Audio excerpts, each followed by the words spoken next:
Welcome to my project overview for GAD214. This is my Unreal scene. For my Unreal scene, I decided to create a large-scale kitchen environment, similar to something you would see in like Toy Story or Grounded, the game that they made.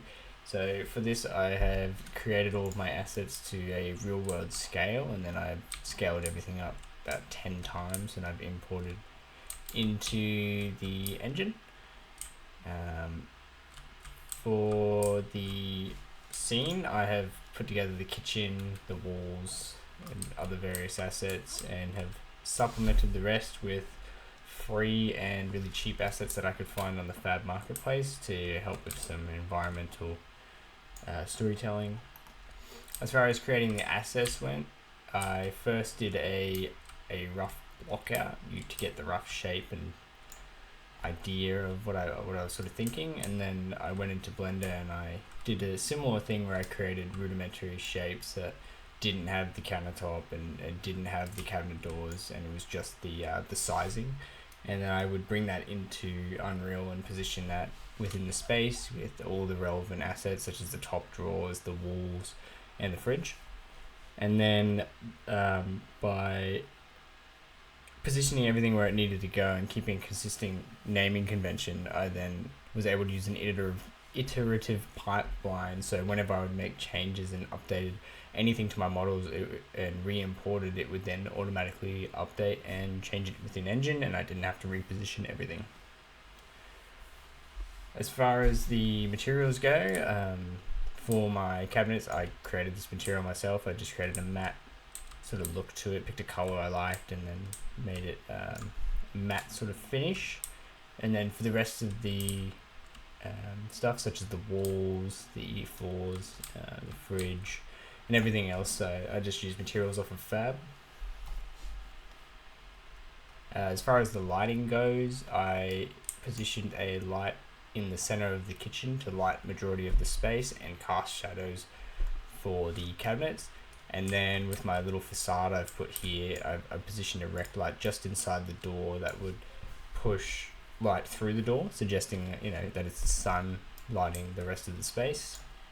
For my video sequence, I didn't fully complete it. However, I did do about 4 shots, and I started blocking them out and pre-visiting them, but I have ran out of time, so I'm just going to have to leave it as it is. If I have any more time, I'll add more, and that'll be in the final thing, but I think this might be the final state.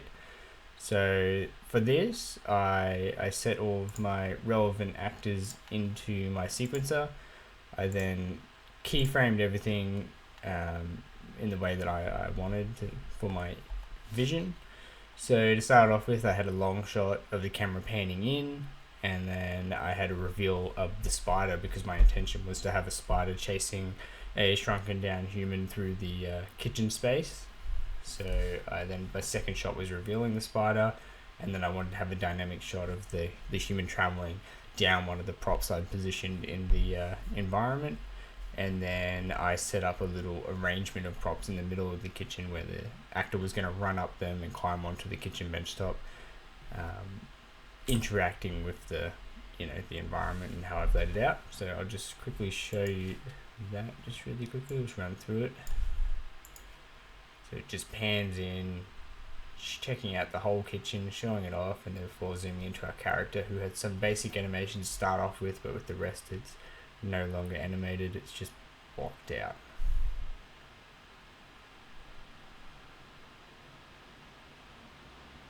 Like I said, I've just manually keyframed all of the camera movements, the character movements, and everything in between.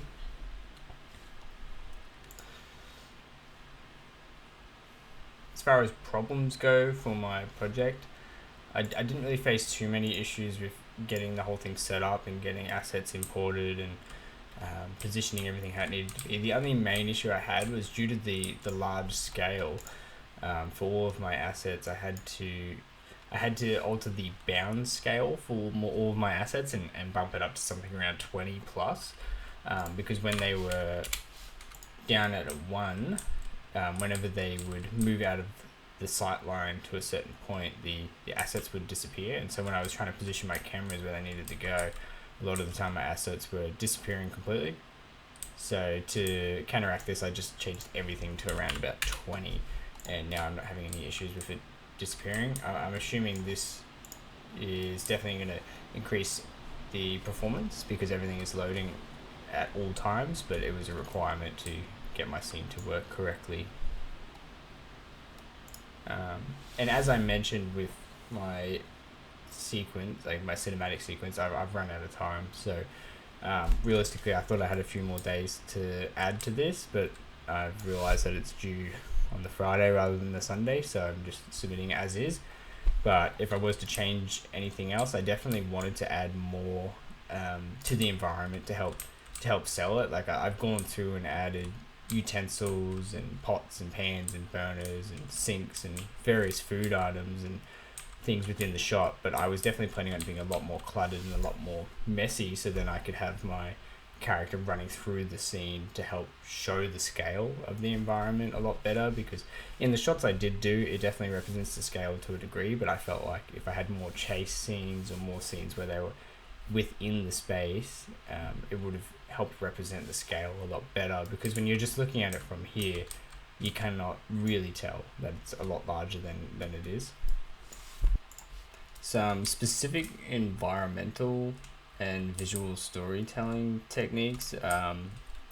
One of the main ones, I suppose, is obviously all of the appliances and everything I've laid out within the scene. But then another one that I felt like was a pretty key selling was this facade I've included. I wanted to include a sliding door and some sort of look into the backyard, as it would be pretty typically positioned like that within a normal kitchen. So to help sell it, I just found this image of a backyard and positioned that outside of the doors. And because it's I'm not there for very long, it's only there for a few seconds, I think it's subtle enough that it doesn't break the immersion, and I felt like that was a really good environmental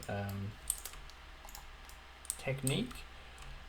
And as I stated earlier in my sequence, I've attempted to position the camera. Initially, it was a long shot just to represent the whole scene, but then a lot of the other shots were a lot closer to the character and down within the environment, really down where the assets are and showing their scale. So that was a technique I was trying to use to help represent how big everything actually was. If I had more time, I would go through and play with the depth of field a lot more. Like I would blur the entire background and only have the immediate things in view, as that would be what you would expect from an environment of this size. But with the running out of time, it's not something that I implemented, but it's something that I would implement.